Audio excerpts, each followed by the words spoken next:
तो चलिए आज हम पढ़ेंगे नाभिक का जो है लेक्चर नंबर 21। और हमारा जो है अब जो है खत्म हो चुका, मतलब खत्म होने वाला है चैप्टर नाभिक। और कुछ ही लेक्चर बाद जो है हमारा चैप्टर खत्म हो जाएगा। तो जो आशा है आपने यहाँ तक एनसीईआरटी पढ़ ली होगी। तो चलिए आज का लेक्चर शुरू करते हैं। आज हम पढ़ेंगे विखंडन और नाभिकीय रिएक्टर। और नाभिकीय रिएक्टर जो है अपने आप में ही बहुत अच्छा टॉपिक है। चलिए इसको फटाफट जो है स्टार्ट करते हैं।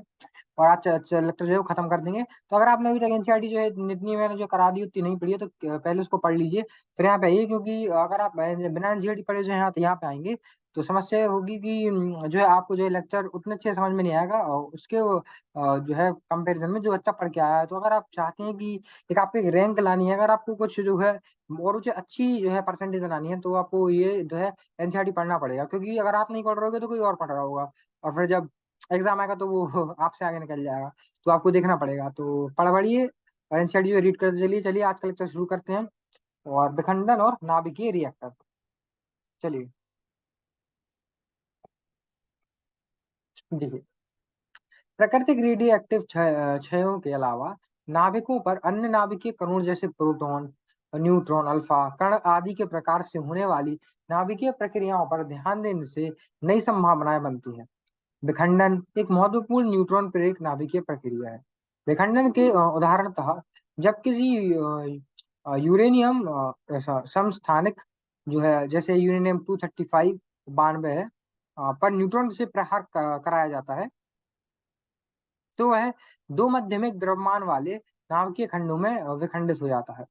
तो देखते हैं जो है कौन सी वह दो माध्यमिक द्रव्यमान वाले नाभिकीय खंड हैं जिनमें जो है यूरेनियम 235 बार में जो है विखंडित हो जाता है। तो ये देखिए, ये कुछ रिएक्शन लिखे हैं, जैसे कि जो है सबसे मेन रिएक्शन है वो ये वाली है।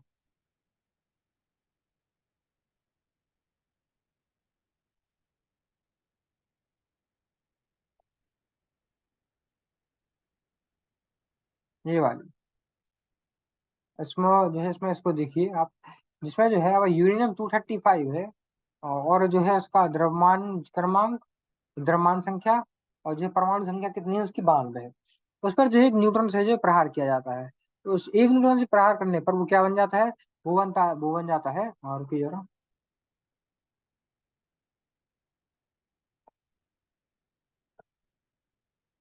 हाँ देखिए, तो जब एक न्यूट्रॉन का इस पर प्रहार प्रहार किया गया तो क्या बन गया, ये बन गया यूरेनियम 236। और नीचे जो है 92 का 92, जस्ट उसकी जो है द्रव्यमान संख्या है वो बढ़ गई। और फिर जो है ये जो द्रव्यमान संख्या इसकी बढ़ गई, यूरेनियम 236 और 92 जो है ये टूट जाता है तीन चीजों में। वो तीन चीजें कौन कौन सी हैं, जिनको हम कहते हैं बेरियम, क्रिप्टन। और ये दो जो है इनमें जो टूटता है, और तीन जो है न्यूट्रॉन भी जो है बनते हैं। अब जो है एक काम कैसे करता है अब मैं बताता हूँ। न्यूक्लियर रिएक्टर में क्या होता है कि ऐसे ही जो है एक न्यूट्रॉन को जो है वो यूरेनियम में जो है प्रहार किया कराया जाता है। और उसमें देखने वाली बात यह है कि बेरियम, क्रिप्टन तो बनते हैं, साथ में तीन न्यूट्रॉन और बनते हैं। तो ये क्या होता है कि ये तीन तीन न्यूट्रॉन बने हैं, ये जाएंगे और ये जो और प्रहार करेंगे और यूरेनियम्स पे, तो और यूरेनियम जो है टूटेंगे। जैसे जो है ये प्रक्रिया चलती जाती है चलती जाती है, और एक बड़ा जो है धमाका जो है इससे होता है, मतलब एक्सप्लोजन जो है जिसको इंग्लिश में कहते हैं, वो इसी के कारण होता है। तो ये जो है न्यूक्लियर रिएक्टर में इसी रिएक्शन का यूज किया जाता है। मतलब जो हमें न्यूक्लियर रिएक्टर पढ़ना है आगे, उसमें जो है इसी रिएक्शन का जो है इस रिएक्शन को हम पढ़ेंगे। और यही जो इसका कारण होता है कि जब जो है अपन एक न्यूट्रॉन जो है और यूरेनियम पर जो है डालते हैं, तो दो जो है छोटे छोटे जो है परमाणु में जो वो टूट जाता है, लेकिन उसके साथ तीन न्यूट्रॉन जो है वो और छोड़ता है। तो तीन न्यूट्रॉन जो है वो और यूरेनियम पे जो है प्रहार करते हैं, और जो है छोटे छोटे टुकड़ों में उसको तोड़ते हैं, और तीन न्यूट्रॉन पैदा होंगे, जैसे ये चेन चलती जाती है। इसी क्रिया में माध्यमिक द्रव्यमान वाले नाभिकों के भिन्न युग्म भी उत्पन्न हो सकते हैं। जैसे मान लीजिए अगर जो है यहाँ से बेरियम क्रिप्टन नियन की जगह जो है जो है एस बी हो सकता है, या एन बी भी हो सकता है। इनको जोड़ने पर जो है सबकी जो द्रव्यमान संख्या उनके बराबर आ जाएगी। जैसे 236 जो है अगर आनी होगी तो 133, और 99 जो कितने होंगे, 132। 132 और चार कितने होंगे, 136। ये सॉरी 236 है, 236 तो ये रहा 236। और 91 और 41 कितना हुआ, 92। 92 ले लीजिए, 92 ये दिया है 92 उसका परमाणु संख्या। तो वो तो बराबर ही होगी। तो एक और इसके साथ एक अन्य उदाहरण क्या है एक न्यूट्रॉन को एक यूरेनियम में डाला गया, तो जो है ज़ेनॉन और एसआर और एक जो है 2 न्यूट्रॉन बने। तो ये विखंडित उत्पाद रेडियोएक्टिव नाभिक होते हैं, और इनमें तब तक जो है बीटा शय का क्रम चलता है रहता है, जब तक कि अंत में स्थायी खंड प्राप्त ना हो जाए। अब देखिए मैंने कही स्थायी खंड जब तक प्राप्त नहीं होगा, तब तक जो है ये चलते ही जाएँगे। कहने का अर्थ है कि जैसे मान लीजिए यूरेनियम है, उस पे आपने 1 न्यूट्रॉन से प्रहार किया, तो अब ये मान के चलिए कि 2 से कम, तो 2 या 2, 3, 4 ऐसे न्यूट्रॉन जो है उसमें निकलेंगे। जैसा कि हमने अन्य रिएक्शन पढ़ी, मेन रिएक्शन जैसे जो है उसमें 3 न्यूट्रॉन निकल रहे हैं, तो 3 बाकी जो है बाकी यूरेनियम से 3 अलग-अलग यूरेनियम्स पे जाके घलेंगे, फिर उनमें से और 3 निकलेंगे, फिर वो और 3 में जाके घलेंगे। तो ऐसे जो है एक चेन रिएक्शन बन जाती है, और जो है इसी क्रम से जो है चलता है। और जो है जब कब तक चलता है? ये जब तक चलता है तब तक कि अंत में जो है स्थायी खंड प्राप्त ना हो जाए। चलिए आगे बढ़ते हैं। हाँ, तो यूरेनियम जैसे नाभिक की विखंडन अभिक्रिया में निम्नलिखित ऊर्जा, जिसको Q मानते हैं, प्रति विखंडित नाभिक 200 मेगा इलेक्ट्रॉन वोल्ट की कोटि की होती है।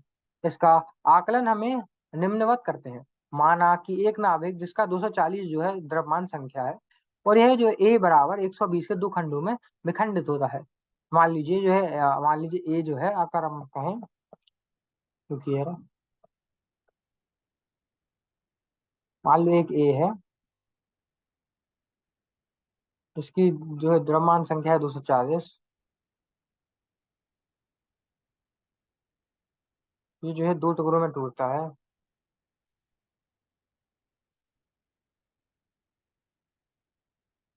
जिनकी द्रव्यमान संख्या है 120 और 120।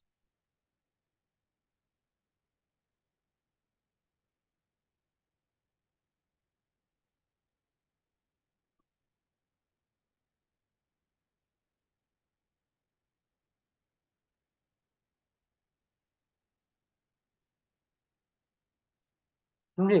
तो ए बराबर 240 नाभिक के लिए ईबीएन क्या है? जो है प्रति न्यूक्लियन जो है, हम बाइंडिंग एनर्जी इसको कहते हैं, बाधक जो ऊर्जा जो है वो कितनी है? लगभग 7.6 मेगा इलेक्ट्रॉन वोल्ट है। चित्र जो है 13 दशमलव की मैं आपको दिखाऊंगा अभी। और ए बराबर जो 120 वाले विखंडित नाभिक के लिए ईवीएन लगभग 8.5 जो है इलेक्ट्रॉन वोल्ट है। तो प्रति न्यूक्लियन बंधन ऊर्जा की लब्धि लगभग जो है 0.9 मेगा इलेक्ट्रॉन वोल्ट है।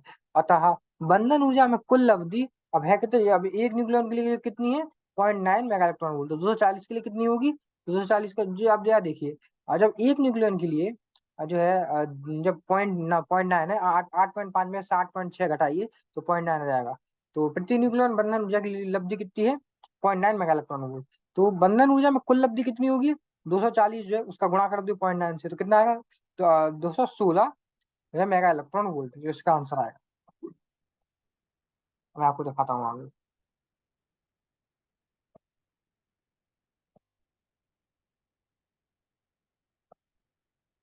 हम्म चलिए, तो विखंडन की घटनाओं की अभिक्तन ऊर्जा पहले क्षय उत्पादों तथा न्यूट्रॉनों की गतिज ऊर्जा के रूप में जो है संगिनित होती है। अतः अंत में यह आसपास के द्रव को हस्तांतरित होकर ऊष्मा के रूप में जो परिणत हो जाती है। नाभिकीय रिएक्टरों में नाभिकीय विखंडन ऊर्जा से विद्युत उत्पादन होता है। परमाणु बम में विमुक्त होने वाली बृहत ऊर्जा अनियंत्रित नाभिकीय विखंडन से ही उत्पन्न होती है। आगे अगले अगले अनुभाग में हम कुछ विस्तार में ये चर्चा करेंगे कि नाभिकीय रिएक्टर कैसे कार्य करता है। मैं आपको जो है अभी बताता हूँ। जैसे मान लीजिए ये जो है यूरेनियम 235 है,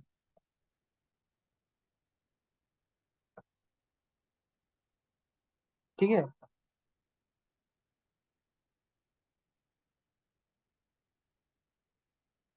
इसमें जो है एक जो है न्यूट्रॉन जो है वो डाला जाता है, जिसके कारण यह कुछ कुछ बेरियम क्रिप्टन होता है, मैं लिख नहीं रहा हूँ। कहने का अर्थ है कुछ दो पदार्थ जो है बनाता है। उसके साथ जो एक चीज जो बनाता है वो क्या बनाता है?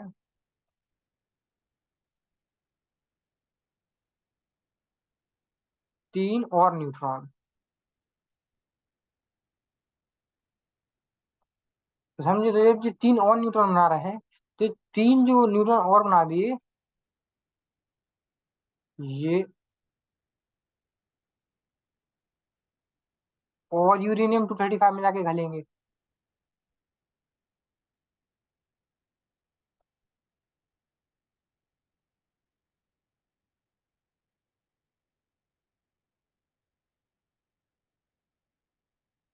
ये देखिए,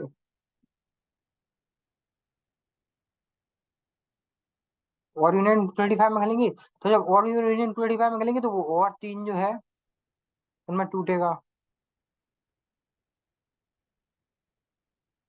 ये वाला भी और 3 में टूटेगा। ऐसे जो एक चेन रिएक्शन बनती है, तो ऐसे ही जो परमाणु बम में इसी रिएक्शन के कारण जो है, तो परमाणु बम काम करता है। उसी जो है इस पर जो परमाणु बम बनाए जाते हैं, और जो परमाणु की जो कह सकते हैं नाभिक की ऊर्जा होती है, वो भी जो है इसी प्रकार काम करती है। तो चलिए आगे बढ़ते हैं।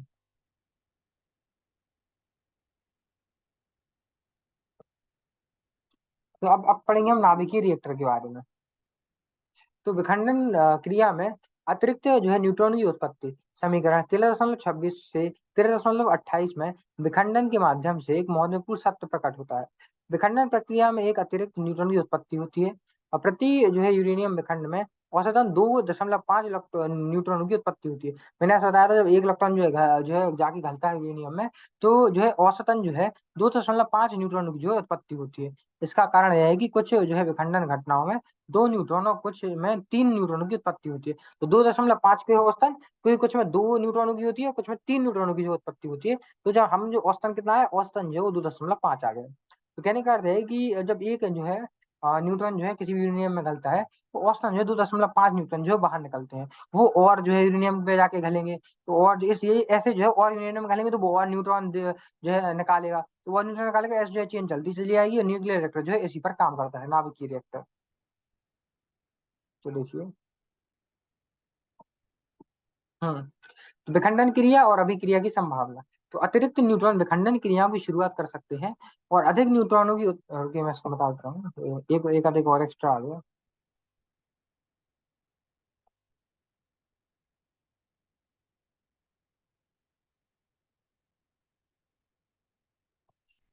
रुकिए,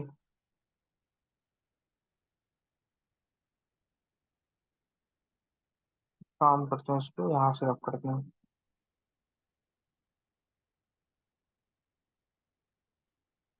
चलिए मैं ज्यादा नहीं कर रहा हूँ, क्योंकि लेक्चर को भी थोड़ा छोटा रखेंगे। चलिए फटाफट इतने से समझ जाइए, तो 2 बार और लिखा आ गया है।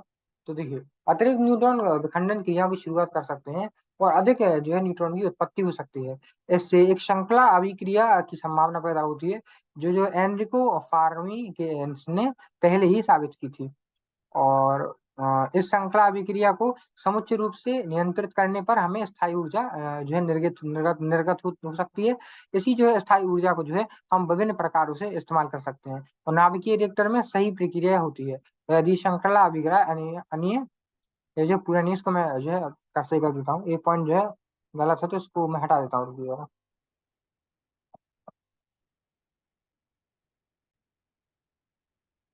तो पॉइंट गलत था, तो कोई दिक्कत वाली बात नहीं है। नाभिकीय रिएक्टर में जो है यही प्रक्रिया होती है, और नाभिकीय रिएक्टर इसी प्रक्रिया पर जो है काम करता है। तो आप समझ लीजिए ना, अब आपको समझा ना नाभिकीय रिएक्टर कैसे काम करता है। जो है उन्हीं न्यूट्रॉन के कारण जो है नाभिकीय रिएक्टर काम करता है, जो कि यूरेनियम में गलने के बाद एक न्यूट्रॉन जब यूरेनियम में गलता है, तो वो और बाकी जो है छोटे कंपाउंड में टूटता है, और और कुछ न्यूट्रॉन जो औसतन 2.5 न्यूट्रॉन और निकालता है। जब वो एक और निकालता है, तो और जो है यूरेनियम में गलते हैं, और ज्यादा जो है ये लोग ऊर्जा वगैरह जो है और ऊर्जा और न्यूट्रॉन की जो उत्पत्ति करते हैं। आज हमने क्या पढ़ा, आज हमने जो विखंडन के बारे में पढ़ा, और नाभिकीय रिएक्टर के बारे में पढ़ा। नाभिकीय रिएक्टर कैसे काम करता है हमने उसको भी देखा। तो कल हम क्या पढ़ेंगे, कल हम नाभिकीय रिएक्टर को कंप्लीट करेंगे। अब नाभिकीय रिएक्टर ये समझ के चलिए जो हमारा आखिरी टॉपिक है, और इसके बाद कुछ बचा नहीं है। तो नाभिकीय रिएक्टर को जो है हम कंप्लीट करके इस चैप्टर को खत्म कर देंगे, और कुछ ही लेक्चर लगेंगे अब इसको कंप्लीट करने में, चैप्टर को। तो कुछ लेक्चर के बाद हमारा चैप्टर खत्म हो जाएगा। तो आपको जो एनसीईआरटी अभी से पढ़ के रखनी है। तो अगर आप एनसीईआरटी बाद में पढ़ने का सोच रहे हो, या फिर अभी कुछ टॉपिक बीच में छूट गए आपके, तो उनको छोड़िए मत, मेरे साथ चैप्टर कंप्लीट करिए, क्योंकि एट द एंड जब मैं आखिरी वीडियो बनाऊंगा, तो मैं यही सोच के चलूंगा कि आपकी जो एनसीईआरटी कंप्लीट हो चुकी है। तो आखिरी वीडियो पर मैं चाहता हूँ आपकी एनसीईआरटी कंप्लीट हो जाए, तो हमारा जो है लेक्चर अभी चैप्टर खत्म होने वाला है। अब जब मैं चाहता हूँ, जब ये चैप्टर खत्म होने वाला है, तो आप प्लीज एनसीईआरटी रीड कर लीजिए, क्योंकि लास्ट वीडियो में मैं चाहता हूँ आप लोग एनसीईआरटी रीड पहले से पढ़ के आए। हम जो है इसका सारांश जो है मिलकर जो है पढ़ेंगे। तो सारांश आपको अच्छे से तभी समझ में आया जब आपको जो पूरे चैप्टर आपने पढ़ रखा होगा।